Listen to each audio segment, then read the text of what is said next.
Buenos días, le damos la bienvenida a lo que es el primer seminario interdisciplinario para estudiantes.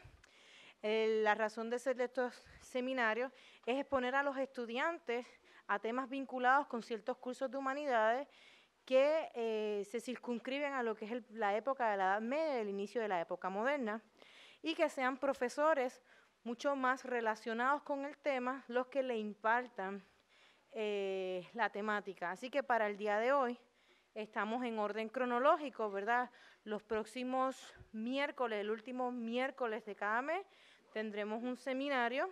Están organizados en orden cronológico, así que hoy estaríamos dando inicio con la conferencia del profesor Juan Carlos García sobre la caída de Roma, la caída y transformación de Roma y las invasiones bárbaras. Lo he dicho bien, profesor García. Así que, pues, no les hago perder más el tiempo con la introducción y les dejo al profesor para que sea el que imparta el tema. Buen día.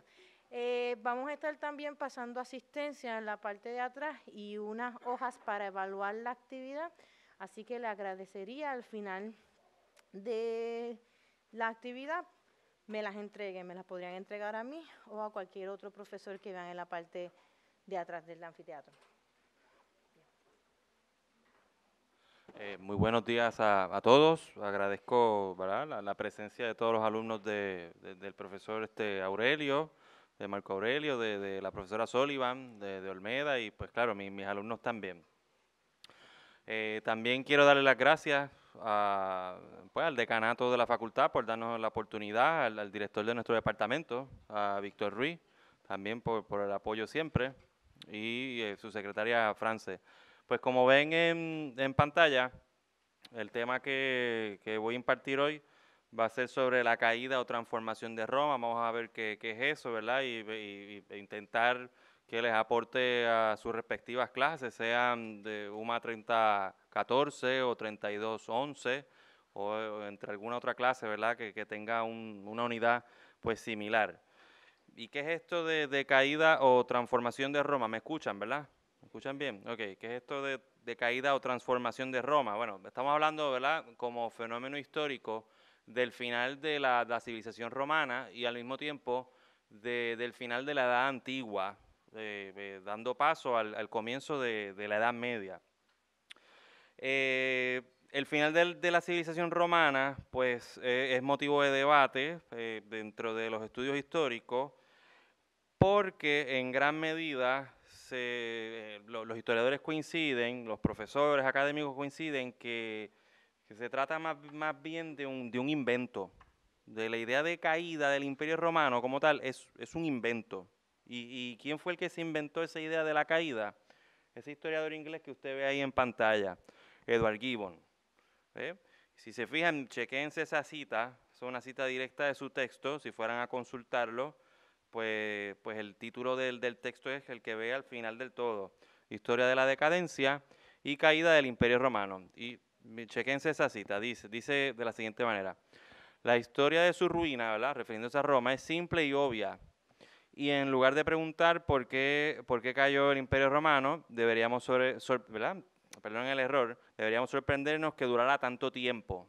Claro, ¿y por qué Edward Gibbon veía fascinado con el tema y se dice que es el inventor de la idea, ¿verdad?, de la caída? En gran medida porque, pues, por una parte admiraba a la civilización romana. Quedó deslumbrado, ¿verdad?, por esta civilización. No sé si alguno aquí ha cogido ya clases de 3102, ¿verdad?, el curso de civilización romana.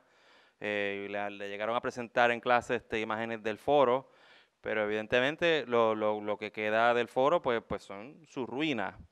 Y eso fue precisamente algo que desconcertó a este historiador inglés, Edward Gibbon, ¿verdad?, que vivió en el siglo XVIII. Que cómo es posible que un imperio tan grande, tan vasto, que abarcó incluso 3 continentes, Europa, África y Asia, pues haya colapsado, haya caído de la manera en que cayó, ¿verdad? Y ver de cómo pasó desde su esplendor pues a esta ruina. Eso fue algo que lo llevó a eso. Pero al mismo tiempo decimos que se trata de alguna manera u otra de un invento, de una creación de él, porque los historiadores también coinciden en que los romanos en el siglo V, cuando sucedió esta caída, ¿verdad? Esta llamada caída, el fin de la civilización romana en el 476, ¿verdad? Apúntelo por ahí, por si no saben la cronología, 476, los romanos no eran muy conscientes de que su civilización, de que su gran imperio había llegado a su fin. No eran muy conscientes. Sabemos cronológicamente que el último emperador romano pues fue Rómulo Augustulo, ¿verdad? Fue el último que estaba en el trono en la parte occidental del imperio. Tuvo continuidad histórica la parte oriental del imperio, el imperio bizantino, el imperio romano de Oriente. Pero las fuentes de la época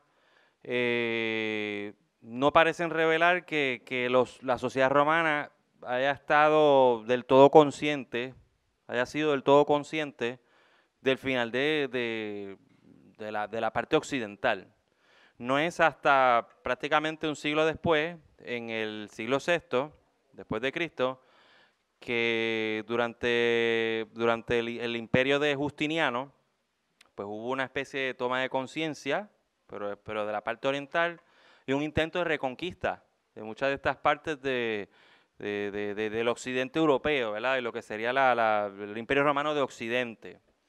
Por eso se dice que en gran medida, pues, pudiera tratarse de un invento de ese historiador que usted ve ahí, Edward Gibbon, de la caída, ¿verdad?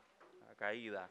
De hecho, incluso autores contemporáneos a esta caída, o relativamente contemporáneos, entre ellos San Agustín, por ejemplo, San Agustín de Hipona, pues escribe una gran obra, ¿verdad? Relacionada incluso con lo traumático que fue el saqueo de los godos en el 410, un poco antes del final del imperio. Y el autor pues parece intuir parece intuir un cambio de época, por eso escribe La ciudad de Dios, él, ¿verdad? Contrapone Roma como ciudad terrenal con la llamada ciudad de Dios, ¿verdad? Una ciudad atemporal, pero en ningún momento de su texto, ¿verdad? Admite o sí afirma contundentemente que sí, que en efecto Roma va a caer. Por eso es motivo de debate. Sin embargo, sabemos que sí, que esta civilización llegó a su fin, en la cronología que les dije, en el 476, pero obviamente pues queda la incógnita si cayó, si colapsó o se transformó. Y para ubicarnos cronológicamente, ¿verdad? Con relación a este fin de esta civilización, pues les muestro esta línea del tiempo aquí, ¿verdad? No sé si, ¿verdad? Como les había dicho, si alguno cogió ya 3102, pues tal vez está al tanto de la cronología histórica romana, ¿verdad? Que tuvo un periodo monárquico, republicano e imperial, pero en nuestro caso particular, nosotros estamos ubicados concretamente en el Bajo Imperio, como ven ahí, en la tardoantigüedad o en la antigüedad tardía, entre los siglos 3 al quinto de nuestra era, evidentemente. ¿Y cuáles son las razones por las cuales, aunque podemos discutir, ¿verdad? Analizar si Roma cayó, colapsó, o sea, ¿verdad? Son cuestiones con una connotación? O sea, no es lo mismo decir que cayó Roma, que colapsó Roma, que se transformó. Obviamente tienen una connotación. Eso es como hablar en el caso de la historia de Puerto Rico. No es lo mismo decir que en 1898 los americanos invadieron, que irrumpieron, por ejemplo. Claro, también es una cuestión de fenómeno histórico. ¿Cómo interpretamos ese fenómeno histórico? En el caso romano, pues nos pasa lo mismo. O sea, que según la perspectiva del historiador, hay historiadores que se inclinan a decir que Roma cayó, otros dicen que colapsó, y otros dicen que se transformó, que incluso siguió existiendo en la Edad Media, que obviamente pues esta conferencia no daría para eso, pero mis estudiantes de 3211, pues sí, más adelante en el semestre vamos a hablar un poco sobre esto. De todos modos, esos factores que usted ve ahí son, ¿verdad? Son las causas por las cuales podemos decir que Roma pues llega a su fin. ¿Verdad? Son muchas las causas por las cuales Roma llega a su fin, pero estas son las básicas. En primer lugar, tenemos como antecedente la crisis del siglo III. Tenemos como antecedente la crisis del siglo III, que incluso marca el inicio de la tardoantigüedad, el último periodo de la historia de la civilización romana. En segundo lugar, como ven ahí, la erupción de los bárbaros, incluso es un tema controvertido dentro de la historiografía porque mientras por una parte hay historiadores que dicen que los bárbaros invadieron, por otra parte hay otros que dicen que irrumpieron. Vamos a señalar esos matices. Yo soy de los que me inclino en decir que en realidad pongo irrupción. No niego que sí que hubo bárbaros que invadieron, pero sí hubo bárbaros, vamos a ver que son bárbaros también, que en realidad entraron incluso por invitación, invitados por los romanos. Otra causa por la cual Roma llega a su fin va a ser por la ruralización del occidente europeo. En esta época el campo se puso de moda y vamos a ver por qué. También como cuarto factor tenemos el colapso o la crisis del sistema económico romano, que era basado fundamentalmente en la esclavitud. Ya el sistema económico a base de la esclavitud, pues había entrado en crisis y eso también es un detonante para el fin de esta civilización. Y también como motivo de debate está el tema del choque de visiones entre la antigua tradición romana y el cristianismo. Hay historiadores que sí, que afirman que hubo un choque de valores, otros dicen que no.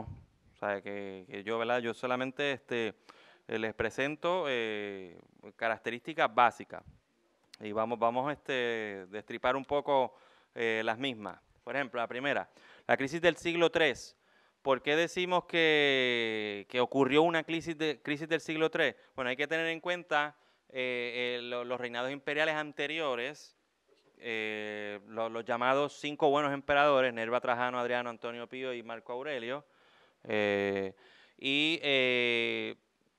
Se pasa, pues claro, de una época de gran esplendor, del momento en que más dilatado estuvo el imperio por los 3 continentes que les he mencionado, y hubo muchísima estabilidad por parte de estos emperadores. Estos emperadores también tuvieron la particularidad de que en realidad pusieron como sucesor al trono imperial a personas capacitadas. Tenían como criterio básico que eran personas cualificadas para gobernar un imperio tan vasto. O sea, no necesariamente así a dedo, como pongo el que me da la gana. O sea, no fue tanto así. Salvo el caso de Marco Aurelio, el gran emperador estoico, pues que se resalta la figura de este emperador como, pues eso, como un gran gobernante. Incluso si tenía que dormir en el piso, lo hacía porque formaba parte de su filosofía estoica. Pero los historiadores coinciden en que el gran error cometido por Marco Aurelio fue haber designado a su hijo Cómodo como sucesor al trono. Ese fue el gran error. Y a su hijo Cómodo se le tiene como de los peores emperadores de la historia de la civilización romana. Tanto es así que se tiene como una causa más que desencadenó la crisis de ese siglo III. Se tiene como uno de los peores emperadores de la historia. ¿Y cuáles son las características de esa crisis, de esa gran crisis del siglo III después de Cristo? Pues mire, ahí muy sencillo, hambrunas, el fisco romano pues también se encontraba en crisis, las plagas, la amenaza del imperio persa en las fronteras orientales. Los romanos tuvieron que invertir muchos recursos y mucha fuerza militar para ¿verdad? Contener esos problemas que enfrentaban. Y también a nivel de poder central, pues la muerte del emperador Valeriano va a afectar muchísimo. Sin embargo, el barco pues encausa su rumbo un poco en el siglo IV, concretamente durante el reinado imperial de esos dos emperadores que usted ve ahí, Diocleciano y Constantino, en gran medida porque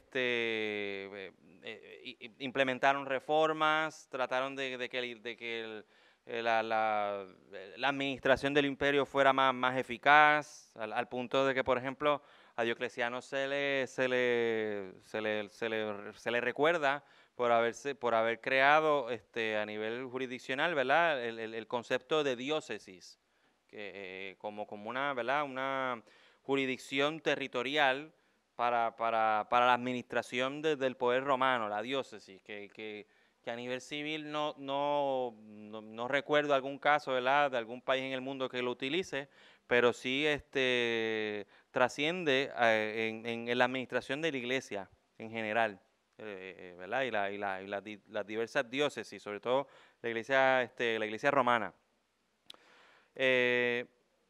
Y una particularidad también que dio cierta estabilidad al imperio va a ser el establecimiento por parte de Diocleciano y Constantino de por así decirlo, una monarquía absolutista. Es decir, dejaron sucesores al trono y eran sus hijos, ya, descendientes, ¿sabes? Para evitarse guerras civiles y tal, y un gobierno eficaz del imperio, pues lo designaron así. Se volvió una monarquía pues absoluta, de alguna manera u otra.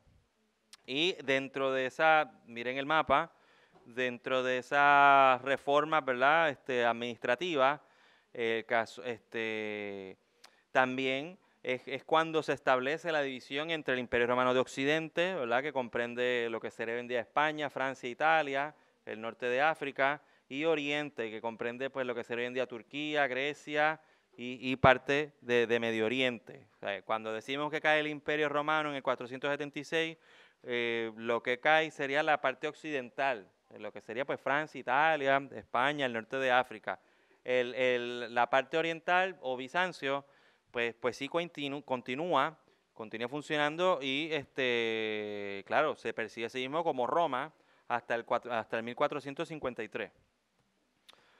Y claro, otra causa por la cual se dice que el Imperio Romano llega a su fin va a ser por la llamada invasión o irrupción de los pueblos bárbaros. ¿Okay? ¿Y qué es eso de bárbaro? Seguramente, ¿verdad? ¿Verdad? No sé si están muy familiarizados con el concepto bárbaro, pero de entrada, aunque no estén familiarizados, ¿a qué les suena eso de bárbaro? ¿Qué es eso de bárbaro? Tienen una connotación... O sea, si yo les digo, ¿a qué les suena bárbaro? ¿Qué significa la palabra bárbaro? Incivilizado, ¿qué más? Allá atrás. Salvaje, muy bien, eso está excelente. ¿Qué más? ¿A qué le suena bárbaro? Cuando decimos bárbaro, ¿a qué le suena? Violento, sí. ¿Cómo? Guerrero, claro, sí. Claro. ¿Y qué son los bárbaros en esencia? ¿Qué son los bárbaros en esencia en esta época? Son los pueblos no romanos, así de sencillo. Son los pueblos no romanos. Miren lo que dice el historiador inglés que les mencioné ahorita, Edward Gibbon, sobre los bárbaros y dónde estaban ubicados y todo. Dice, según Gibbon, los romanos ignoraban el alcance de los peligros que corrían el número de sus enemigos. Más allá del Rin y del Danubio, los países septentrionales de Europa, es decir, los del norte y de Asia, bullían con innumerables tribus de cazadores y pastores, pobres, voraces y turbulentos, o sea, lo que acaban de describir ustedes, salvajes, ¿verdad? Atrevidos e impacientes por adueñarse de los frutos de la industria. El mundo bárbaro se agitaba con el rápido impulso de la guerra y la paz de la Galia o de Italia se estremeció con las lejanas revoluciones de China. Sigue la oración, ¿verdad? Yo nada más lo que he hecho es poner un fragmento. ¿De dónde provienen los bárbaros? Para que se hagan una idea. Estamos hablando de pueblos, concretamente del norte de Europa. Pueblos del norte de Europa, pueblos no romanos, que en un inicio, en realidad vivían en una situación súper precaria. Eran pueblos seminomádicos, pueblos tribales seminomádicos, en algunos casos, ni sabían sembrar. O sea, todavía no sabían sembrar. Simplemente eran pastores que pues tenían sus ovejas, se acababa el pasto aquí y eso los obligaba a moverse a otro lado. En esas condiciones se encontraban y claro, figúrese la situación, sobre todo mis estudiantes, que estuvimos hablando en estos días sobre la prehistoria, ¿verdad?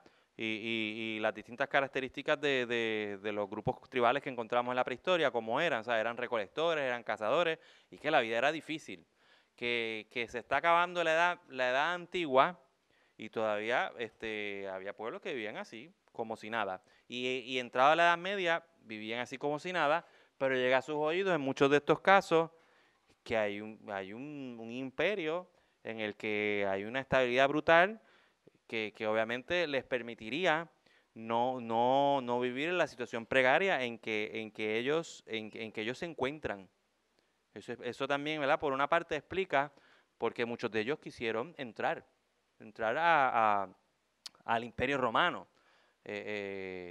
Figúrese así, por ejemplo, el caso de la migración hoy en día, de Centroamérica, Suramérica, el norte de África, ¿verdad? Que muchas familias que lo pasan mal, ¿verdad? Que no tienen trabajo, o incluso en el caso puertorriqueño, ¿verdad? También, toda la gente que se está yendo a Estados Unidos, claro, ¿por qué se van?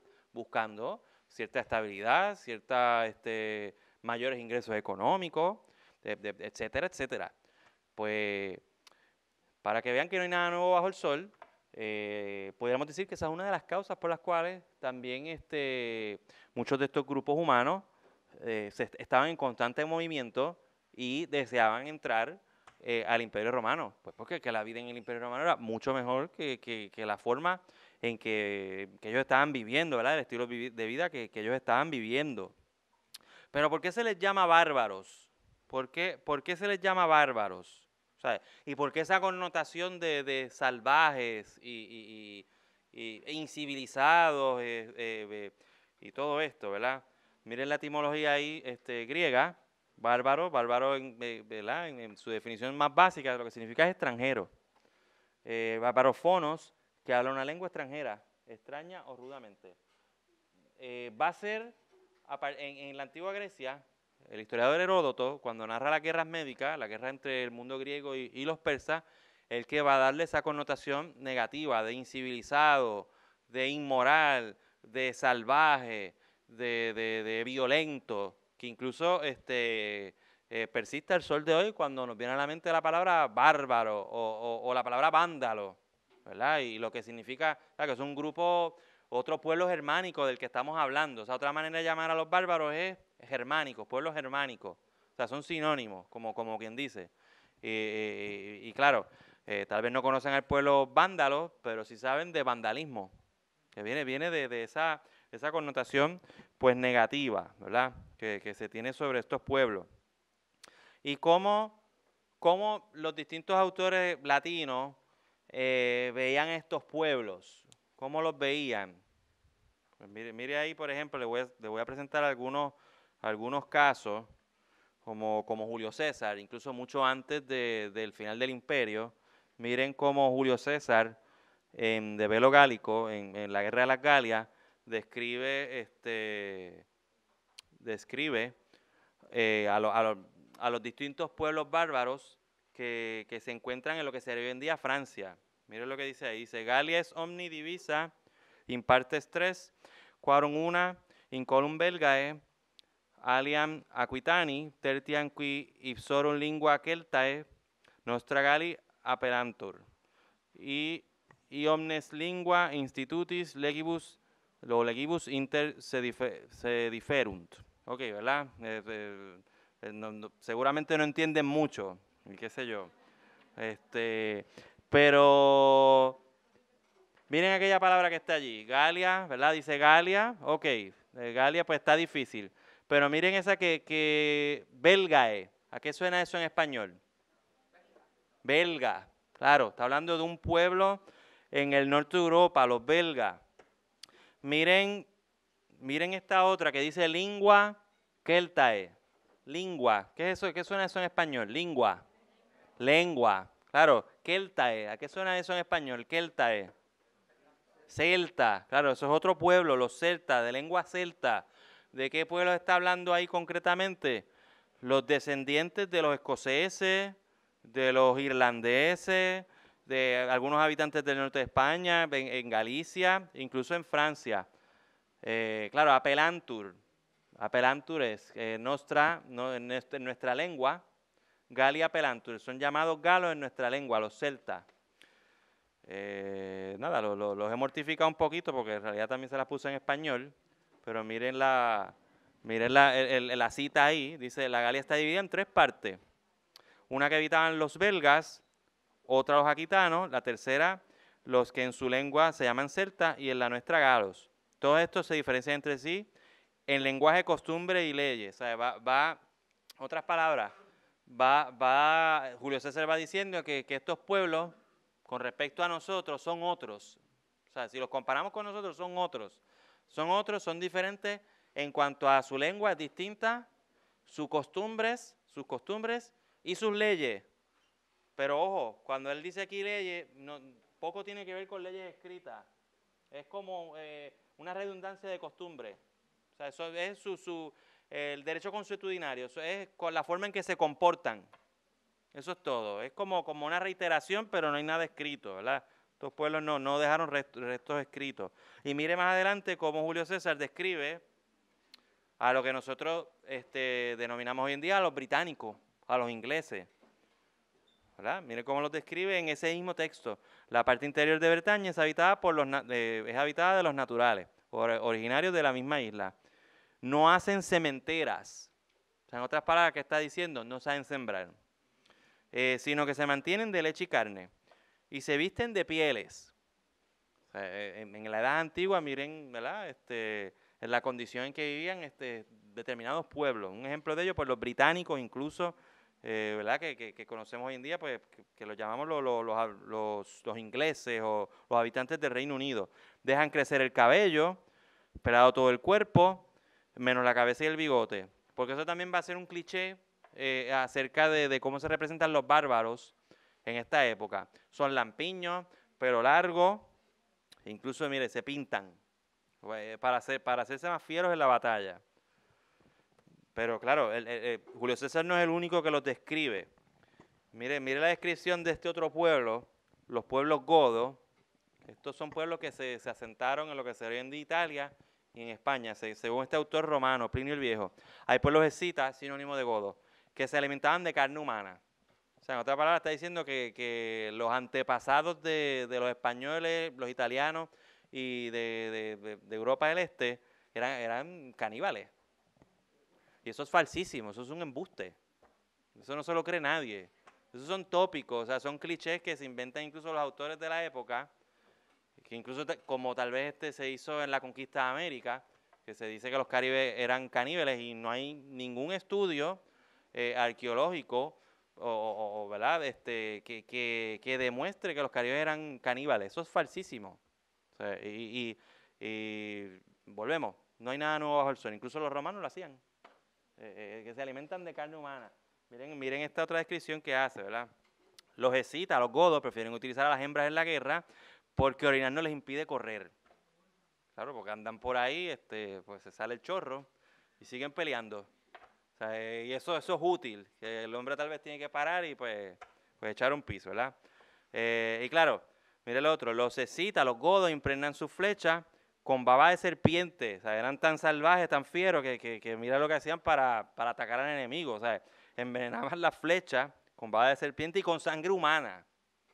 Y miren esta otra descripción de otro autor, ¿verdad?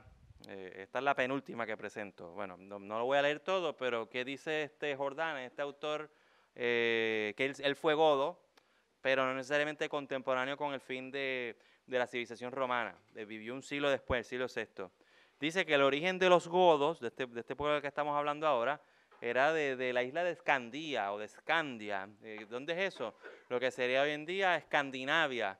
Los países del norte de Europa, Noruega, Suecia, Finlandia, que eran de por ahí.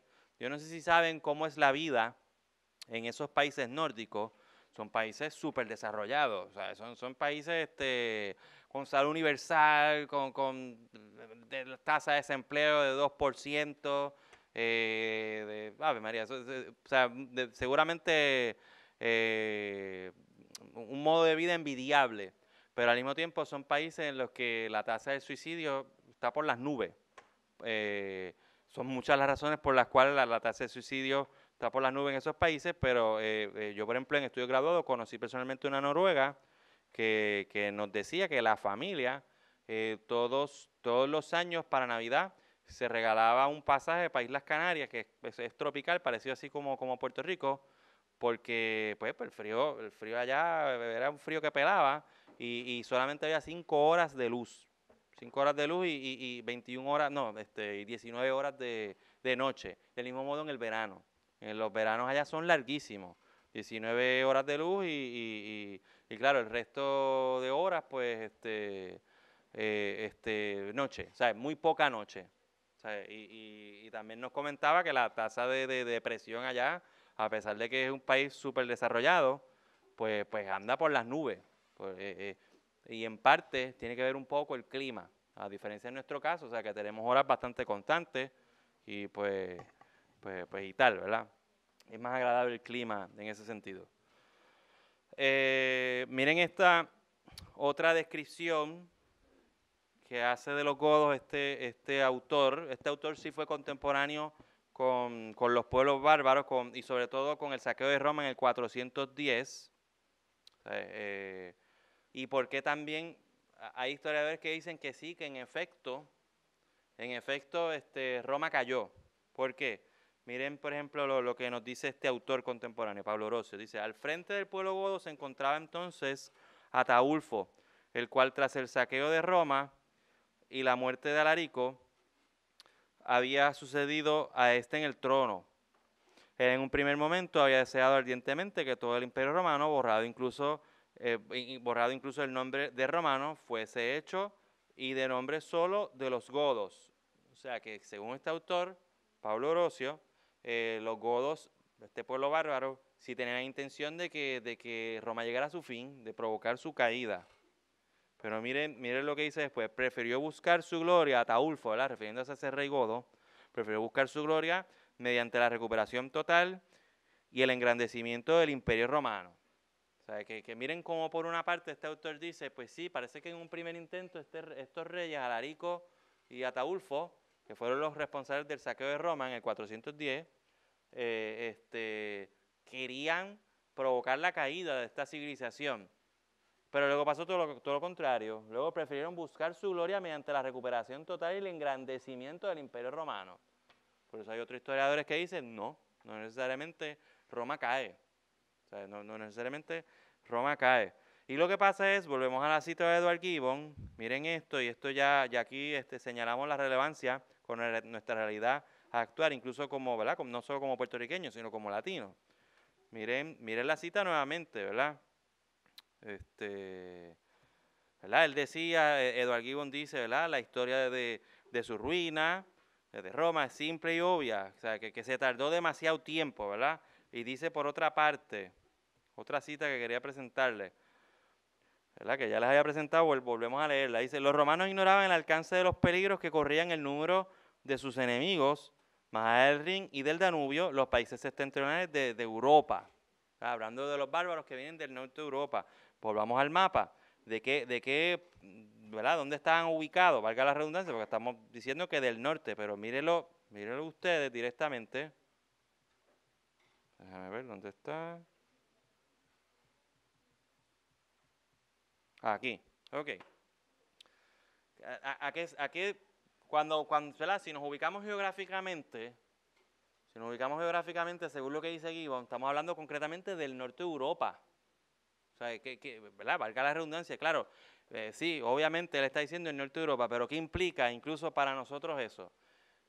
Él está hablando básicamente, miren ese mapa, está hablando de Alemania, lo que sería hoy en día Alemania, lo que sería hoy en día Bélgica, Países Bajos, incluso parte de Francia, incluso Francia está ahí fluctuando, ¿verdad? El norte de Europa, ¿Y qué era el antiguo Imperio Romano? Pues el sur de Europa, España, Italia, Portugal, Grecia, que incluso si analizásemos de fondo la Unión Europea, no es lo mismo el norte que el sur. O sea, no es lo mismo Reino Unido, incluso cae dentro de esa órbita bárbara, Reino Unido, que hoy en día es muy rico, un país muy rico a pesar de los retos, ¿verdad? Y del Brexit y todo. No es lo mismo Alemania, muy rico, igual, evidentemente, que Grecia. Incluso todavía está saliendo de esa bancarrota desde hace algunos años. Que no es lo mismo el norte que el sur. Y claro, lo que implica concebir el fin del imperio como caída. ¿Quién provoca la caída? Los del norte de Europa, las potencias, ¿verdad? Porque sí, es verdad que la Unión Europea, pues claro, consiste en países desarrollados, pero no es lo mismo Portugal qué sé yo, que Países Bajos. No es lo mismo. O sea, la tasa de desempleo en Portugal es mucho más grande. Y claro, lo que implica los anglosajones, los germánicos, claro, y que son los antepasados de los alemanes, de los ingleses, fueron los que provocaron la caída de los pueblos, de los distintos pueblos latinos, en este caso Portugal, España, Italia. ¿Y qué impacto tiene sobre nosotros? Pues nos pasa lo mismo, o sea, no es lo mismo en América, el norte, Norteamérica, que Suramérica. No es lo mismo los pueblos latinos que Canadá, que Estados Unidos, o sea, ¿verdad? Y de qué manera incluso eso se refleja en nuestra realidad, incluso como latinos.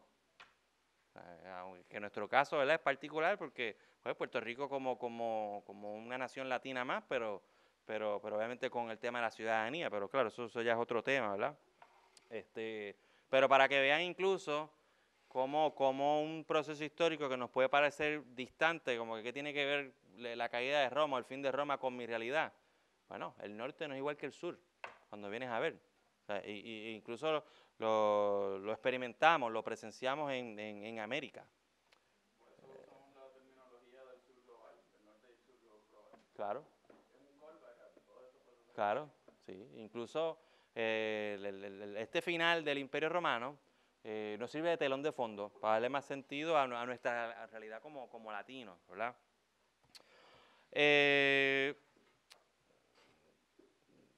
Le he mostrado, ¿verdad? Una serie de autores, que sí, que en realidad lo que han hecho es resaltar clichés, ¿verdad? Vimos a Plinio el Viejo, que decía que los godos eran caníbales, que los británicos que cuando peleaban se pintaban, que no sabían sembrar, ¿verdad? Un autor que sí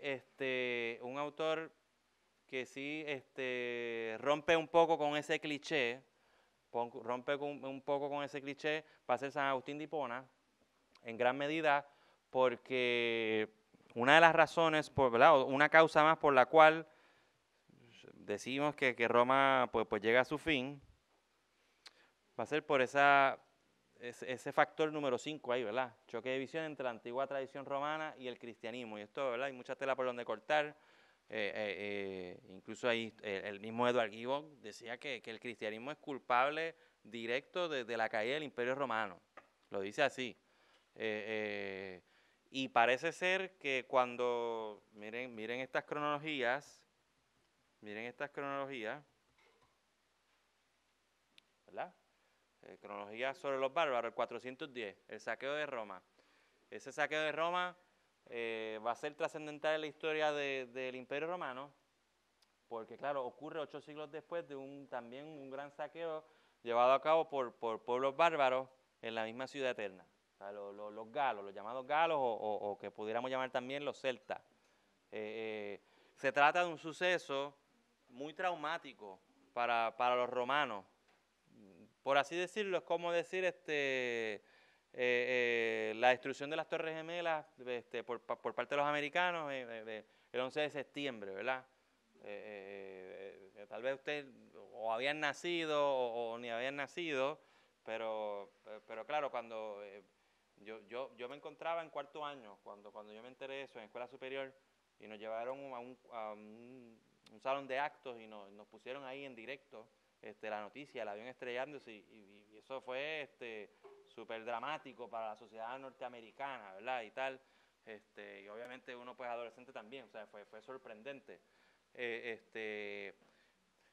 Obviamente un suceso de esta envergadura tuvo que haber sido muy traumático para la civilización romana, ciertamente, al punto de que sí sabemos por medio, ¿verdad?, por las mismas fuentes históricas de la época, que los romanos la sociedad romana estaba convencida de que claro, el ataque se vio del saqueo de Roma se vio como una especie de castigo divino, una especie de castigo divino. ¿En qué sentido?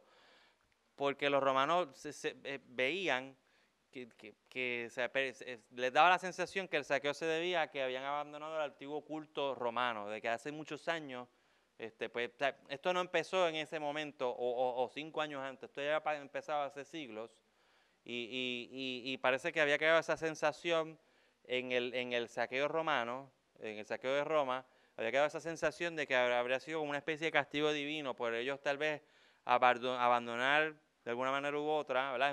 Es una cuestión difícil de explicar y obviamente me tendría que explayar demasiado en la explicación en esta conferencia, no me daría tiempo para eso, pero parece que sí, que la sociedad romana tenía esa percepción o esa actitud ante la situación. Eso va a llevar, y claro, en consecuencia, si lo que sucedió en el 410 fue un castigo divino, pues, ¿por qué fue? ¿Por qué se abandonó el antiguo culto pagano, verdad? Pues por el auge del cristianismo, de alguna manera u otra. Y esto llevó a autores, ¿verdad?, teólogos de la época, como San Agustín, aquí, a establecer su defensa, a decir que no, que no necesariamente no necesariamente se trata de un castigo divino por ellos haber abandonado el culto a los dioses y tal, no, que se trataba de la incompetencia de las mismas autoridades políticas romanas. Incluso ve el saqueo como algo providencial a favor de los cristianos, pues porque él dice, estos bárbaros, estos godos que invaden Roma, pues saquean toda la ciudad, pero dejan como si nada las basílicas cristianas. Si en efecto son salvajes, o sea, si son salvajes, ¿por qué no destruyen salvajemente las basílicas cristianas? ¿No? Las respetan. Y va a contraponer incluso, va a atreverse a decir, es que en realidad los romanos son los salvajes. Los romanos son los salvajes y eso va a ser el pie forzado de San Agustín en esta gran obra, la ciudad de Dios. Es que los romanos son los salvajes, incluso los romanos, que fueron unos grandes genocidas de la historia. Muestra de ello las guerras púnicas, por ejemplo, y va a desarrollar toda esta tesis historiográfica para decir por qué los romanos incluso pudieran ser más despreciables que estos bárbaros. Claro. ¿Por qué les traigo todo esto? Pues porque San Agustín podemos decir que va a ser el primer autor romano que de alguna manera u otra va a lavarle la cara a los bárbaros. O sea, va a lavarle la cara a los bárbaros y claro, va a ver como providencial incluso la intervención de los bárbaros porque desde la perspectiva cristiana, pues estos supuestos salvajes respetan los templos cristianos, ¿verdad? En fin, otro factor, ¿verdad? ¿Alguna duda en cuanto a esto de los bárbaros que les he estado mencionando, ¿verdad? Antes de meternos a otros factores, todavía me queda tiempo, ¿ok? Antes de meternos a otros factores, ¿verdad?, por lo menos dar un panorama general a la ruralización del occidente europeo, el estancamiento del sistema esclavista y eso. También quisiera subrayar por qué es importante estudiar los bárbaros en las clases de humanidades, ¿verdad? Y qué tiene que ver, ¿verdad? ¿Qué relevancia tiene con nuestra realidad puertorriqueña? Pues mire, palabras, por ejemplo, palabras heredadas, ¿verdad? En el español. La palabra guerra, del latín, la palabra guerra nuestra, ¿verdad? En latín original sería velo. Incluso vieron el título de la obra de Julio César, de Velo Gálico, la guerra de las Galias. Pero esa palabra pues no pasó del latín al español. O sea, la que pasó fue pues la palabra germánica, ¿verdad? Guerra o frascos, son palabras claramente germánicas. Ganso, la palabra jardín, por ejemplo, son palabras claramente germánicas. O la trascendencia se ve mucho más aún en nombre. Seguramente usted tiene algún amigo llamado Arnaldo, pues eso es germánico, de origen bárbaro. Yo me llamo Juan Carlos, por ejemplo, el nombre Carlos, ¿verdad? Pues es germánico. O Fernando, o Hernando. No sé si usted es de apellido Fernández, o Hernández, o no sé si es de apellido Rodríguez. Y claro, el nombre es Rodrigo, pues eso es súper germánico. Eso de alguna manera u otra es pervivencia bárbara en la sociedad puertorriqueña. ¿Cuántos conoce, verdad? Amistades o tíos. Tiene algún tío que se llama Ramón y le dicen Moncho. O no sé, o la variante en inglés, Raymond, Raimundo. Pues eso es germánico, eso es bárbaro también. O Ramiro. Tal vez ese nombre no es tan común, ¿verdad? En nuestra sociedad actual. Son más nombres de almanaque Bristol. Pero el apellido sí, Ramírez. El apellido sí, claro, todavía se utiliza Ramírez. Eso es un nombre claramente bárbaro, germánico, ¿verdad? ¿Alguna duda, alguna cuestión para pasar a otro factor? ¿No? Ok, otros factores por los cuales, ¿verdad? Porque no quería extenderme demasiado en lo de los bárbaros. Otro factor por el cual Roma llega a su fin, la ruralización del occidente europeo. Ese va a ser otro gran factor por el cual Roma va a llegar a su fin. ¿Y en qué consiste esto? En esta época el campo se pone de moda, súper de moda, pero no necesariamente como una cuestión así. Hoy en día tal vez el campo se está poniendo de moda. Seguramente hay gente que sí está estudiando eso, se lo está cogiendo muy en serio, pero también hay moda en torno a eso, ¿verdad? No es que estoy minusvalorándolo, ni nada por el estilo, pero en el caso de esta época, ¿por qué digo que el campo se pone de moda? Porque sencillamente vivir en las ciudades del occidente europeo se haya vuelto muy caro, muy caro. Y la gente, o sea, se pone de moda, pero es por una necesidad económica. O sea, vivir en Roma o qué sé yo, en Milán o cualquier otra ciudad del imperio, en Treveri, por mencionar alguna, era tan y tan caro que los distintos ciudadanos romanos dejaban la ciudad y se iban al campo, sobre todo los patricios, y tenían sus antiguas, o sea, tenían sus casas de campo, las villas romanas, y hacían vida allí para evitar pagar impuestos, ¿sabes? Porque ¿quién quiere pagar impuestos? Pues claro, pues eso explica en gran medida porque decimos que en esta época lo que ocurre es una ruralización del occidente europeo, mientras que la parte oriental del imperio, pues sí, las ciudades estaban con mucha pujanza, Alejandría, Constantinopla y tal, pues en realidad las ciudades no se encontraban en su mejor momento, las ciudades en Occidente.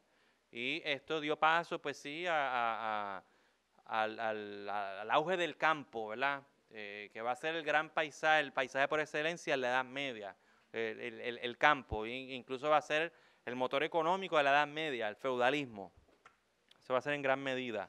Este factor de la ruralización del occidente europeo va a ir de la mano con ese cuarto factor que usted ve ahí, el estancamiento del sistema económico en el que la esclavitud dejó de ser rentable. ¿Por qué se relacionan entre sí? Figúrense cómo era la vida en Roma, ¿verdad? Al final del imperio, y por qué decimos que el motor de la economía romana era la esclavitud. Fue porque el esclavo básicamente hacía todo. O sea, si tenía que ser pescador, era pescador. Si tenía que ser albañil, trabajar en construcción, Si tenía que ser gladiador, seguramente alguna vez habrán visto la película Gladiator, ¿verdad? Pues claro, si tenía que ser gladiador de oficio, que eso ocurría, también lo iba a hacer. Vemos ya 3 funciones. En menor medida incluso podían ser maestros. Si en una redada, en una guerra o algo, los romanos capturaban algún filósofo griego, algún filósofo, formaba parte de los vencidos, se volvía esclavo, incluso podía ser un maestro doméstico. A veces había esclavos domésticos cuya función era ser poedagogus, que era coger al niño de la casa, llevarlo a una escuela, ser el que lo supervisaba, porque el amo, ¿verdad? El ciudadano romano se encontraba en los afanes de la vida, y el esclavo era el que lo llevaba a la escuela. Era pedagogus. Vemos las distintas funciones que pueden ejercer, ¿verdad?, en la sociedad.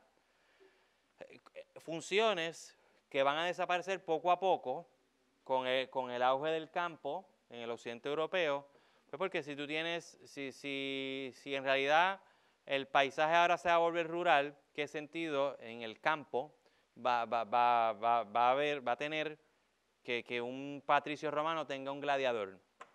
Si en el campo lo único que hay es vacas, becerros, y viñas, o sea, si no hay teatro alguno, pues ¿cuál va a ser el sentido? Ninguno. Del mismo modo pudiera pasar con constructores. Bueno, construirán las viviendas necesarias para el campo, pero tal vez no la monumentalidad que tú podrías encontrar en la ciudad, que si construcción de teatros, de anfiteatros, tal vez una vía romana. Pues claro, luego la desaparición paulatina de distintas funciones que ejercían los esclavos, eso va a provocar también el colapso de este sistema económico. Eso va a provocar ese colapso. Y claro, el sistema económico, según la teoría marxista, esto tal vez seguramente en sus clases de ciencias sociales, se lo van a profundizar más en esta cuestión. El sistema económico sí pues, se considera un factor más que marca también la edad que estamos estudiando. O sea, claro, ¿por qué diferenciamos la edad media de la edad antigua, ¿verdad? De los tiempos de Roma? Pues en gran medida por ese factor económico. O sea, si con la caída o con el final de Roma, pues claro, ocurre pues también un colapso económico que propicia el surgimiento de un sistema económico basado en la posesión de tierra, porque en eso consiste el feudalismo. En el feudalismo trabaja el campesino. El campesino no es esclavo, o sea, la esclavitud desaparece en gran medida en la Europa medieval, no es esclavo, pero tampoco es libre. ¿Por qué? ¿Por qué no va a ser libre? Pues porque va a estar como quien dice, eternamente en deuda con los señores, con los dueños de la tierra. Y en ese sentido, eso funcionaba mejor para esa época, para la Edad Media. ¿Okay? Y bueno, como quinto factor, no es mucho lo que yo pudiera aportar a ese quinto factor, sobre todo teniendo en cuenta que ¿verdad? El profesor Aurelio García, que es mucho más especializado en cristianismo y tal, pero sí, por ejemplo, le señalo un tópico de Edward Gibbon,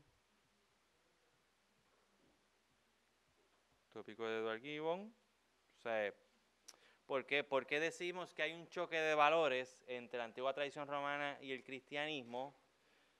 Y si en realidad la hubo o no la hubo, parece ser que sí, pero no necesariamente tan dramática como les pone Edward Gibbon. Edward Gibbon, por ejemplo, el historiador que les mencioné ahorita, culpa al cristianismo, ¿verdad?, de la caída. Miren esa cita, dicen, puesto que la felicidad de la vida futura es el principal objetivo de la religión, podemos señalar sin sorpresa ni escándalo que la introducción, o por lo menos el abuso del cristianismo, tuvo cierta influencia en la decadencia y caída del Imperio Romano. el clero predicó con éxito las doctrinas de paciencia y pusilanimidad, o sea, de paciencia y cobardía. O sea, que promovió que, según Edward Gibbon, el clero, los curas de la iglesia romana, promovían la cobardía como valor. Y eso era contrario a la tradición romana. Se denigraron las virtudes activas de la sociedad. Y los últimos restos del espíritu militar se enterraron en el claustro. Claro, que ya con el auge del cristianismo, el ejército romano no era tan importante como fundar un monasterio, por ejemplo. O sea, por eso Edward Gibbon decimos que va a culpar directamente el cristianismo sobre, ¿verdad? Por la caída del Imperio Romano. Pero vimos por otra parte que un autor como San Agustín, incluso contemporáneo, con el saqueo de Roma de 410, no necesariamente lo vio así. No necesariamente lo vio así. O sea, que es un tema es muy interesante, ¿verdad?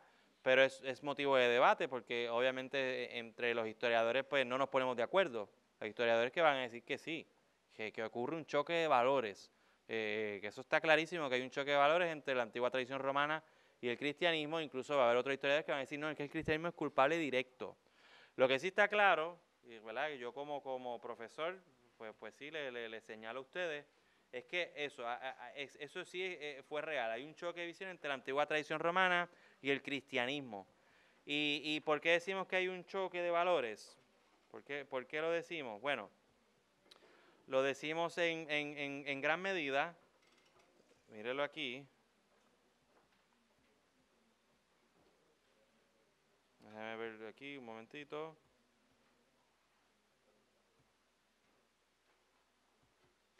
Se debe en gran medida, hay un choque de valores porque no podemos negar que claro, hubo un gran auge, hubo una gran pujanza del cristianismo desde el primer siglo de nuestra era, ¿verdad? Hubo un gran auge.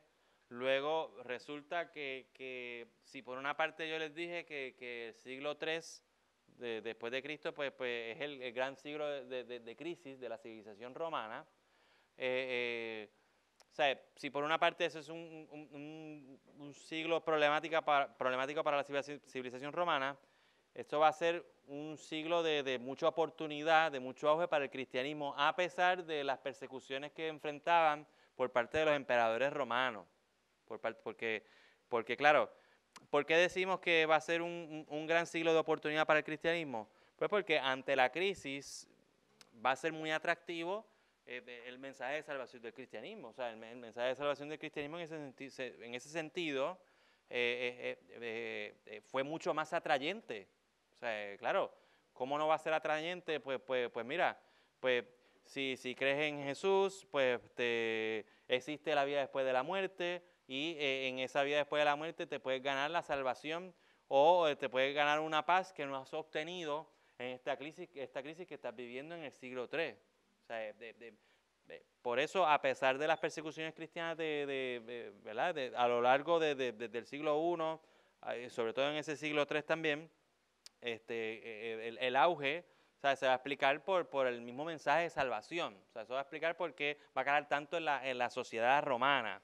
Pero ¿por qué también decimos que hay un choque de valores entre antigua tradición romana y la visión cristiana? Porque ya desde hacía muchos siglos la misma sociedad romana, como nos pasa hoy en día, pues, o sea, qué sé yo, ¿cuántos en realidad van a la iglesia? Van los abuelos, van los viejos, las maíz, y pues, ¿saben? No es llamativo ir. Pues a la sociedad romana, de alguna manera u otra, le estaba pasando con su antiguo culto romano, grecolatino. El culto a Júpiter, a Marte, entre otros dioses. Se había vuelto como algo muy lejano. El panteón grecolatino en general no es un panteón providencial. O sea, si ustedes en sus clases de humanidades le han asignado leer la Ilíada y la Odisea, se darán cuenta que, qué sé yo, que Poseidón le cayó mal a Odiseo y impidió por un montón de años que Odiseo llegara a su patria Ítaca, porque le caía mal. O sea, ¿y quién quiere? Ajá, sí.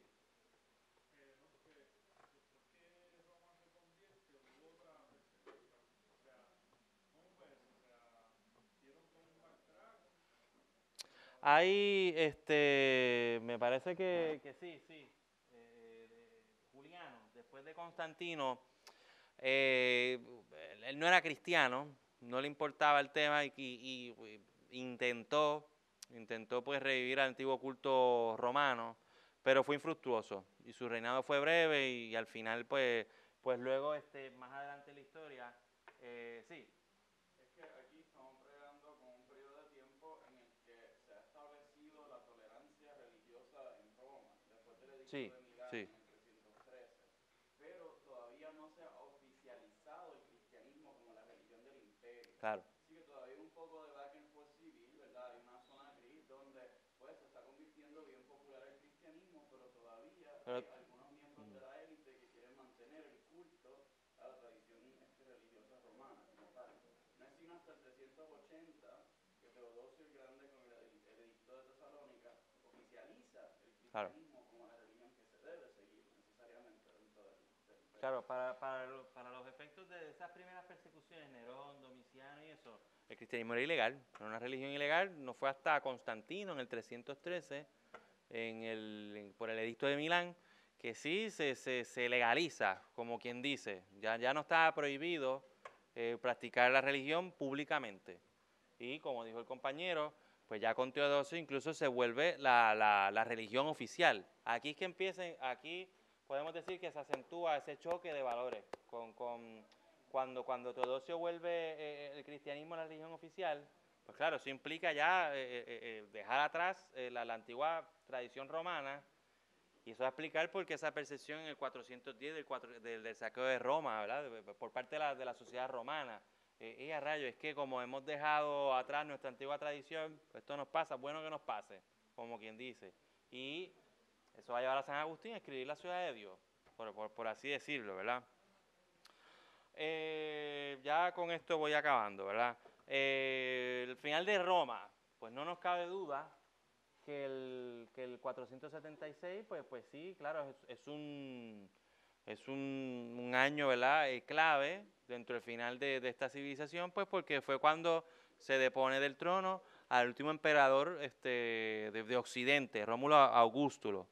¿Y quién lleva a cabo esa deposición al trono? Pues un rey bárbaro de la tribu de los Hérulos, que, ¿verdad?, es otra manera de llamar a los godos. Si se fijan, he mencionado un montón de pueblos, que si los visigodos, que si los ostrogodos, que si los hérulos, que si los vándalos, pero son prácticamente lo mismo. Son godos, pero que según donde se asentaban, pues se les denominaba un poco distinto. Y claro, pues podemos decir que sí, que por lo menos en Occidente esa fecha marca el fin. Sin embargo, los autores de la época, la gente, ¿verdad?, contemporánea a ese suceso, pues historiadores como Santiago de Castellanos no está de acuerdo que sí, que en efecto la sociedad no era consciente del todo de que Roma había llegado a su fin. No. ¿Verdad?, es algo que vamos a abundar más en nuestra clase, en 3211, sobre todo durante el Imperio Carolingio, porque Carlomagno se va a coronar como emperador de los romanos. ¿Por qué sucede eso? Pues claro, hay cierta continuidad de ese imperio, ¿verdad? Pero ya con una clara influencia bárbara. ¿Alguna duda, alguna cuestión? Ya con esto termino. Sí, Marco Aurelio. Me gustaría añadirles como dato curioso, ¿verdad? Para los que no hayan cogido 3102, que no es que tenemos que creer, ¿verdad?, en el destino ni en fuerzas superiores, pero acuérdense que tenemos esa idea del mito fundacional romano, que seguramente algunos de ustedes han escuchado antes con las figuras de Rómulo y Remo, y en efecto termina siendo el último emperador, ¿verdad?, de Occidente, también llamado Rómulo, que es como un sentido, ¿verdad?, de continuidad y de seguimiento, de principio a fin, ¿no? Sí, Michael.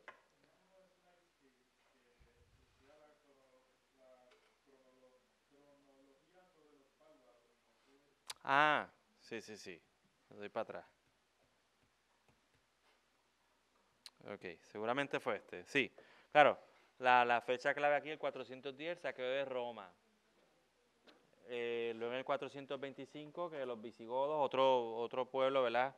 Dentro de esa gran familia de los godos, los visigodos, pues invaden la península ibérica, lo que sería España y Portugal. Y los vándalos, que también de esa familia de los godos, que invaden el norte de África y atacan Hipona, la ciudad donde San Agustín pues era obispo. Y luego hay otras cronologías más, pero por lo menos la básica es esa, el 410, ¿verdad? La fundamental. Bueno, había otra, sí. Mírala aquí. Claro, son 476, que ya la presentamos. 477, pues la omití, pero es también como un acontecimiento bastante importante dentro de la historia de los bárbaros, porque Atila el Uno es como, se considera como el super bárbaro malo, como decir, el más malo de la historia. Hitler en la Segunda Guerra Mundial, el Guasón en Batman, como el super malo. Y la sociedad romana pues se veía, o sea, estaba muy asustada porque llegaba este gran bárbaro, Atila, que iba a invadir, iba a destruir Roma nuevamente, como hicieron los godos en el 410, pero por razones que desconocemos hubo un encuentro entre el papa de ese entonces, León Magno, y Atila. ¿Qué pasó en esa reunión? Pues no sabemos. Este fresco que usted ve aquí, esto fue pintado por el pintor Rafael Sanzio. Esto está en las estancias vaticanas. No es contemporáneo, obviamente es una obra del siglo XVI, pero ilustra bien el miedo que existía en Europa acerca de este gran Atila, el Atila el Uno. ¿Y qué pasó en ese encuentro? Pues no sabemos. Se perdió para la historia qué sucedió, pero lo que sí pasó es que se evitó el saqueo de Roma por parte de los hunos. Y nada, con esto terminamos, si no hay más dudas. ¿Alguna duda, no? Pues gracias por su presencia. Sí. Asistencia, la profesora Sullivan. Mis estudiantes, 3211, vayan a donde la profesora Sullivan. Pues muchas gracias por su presencia y continuamos el mes que viene.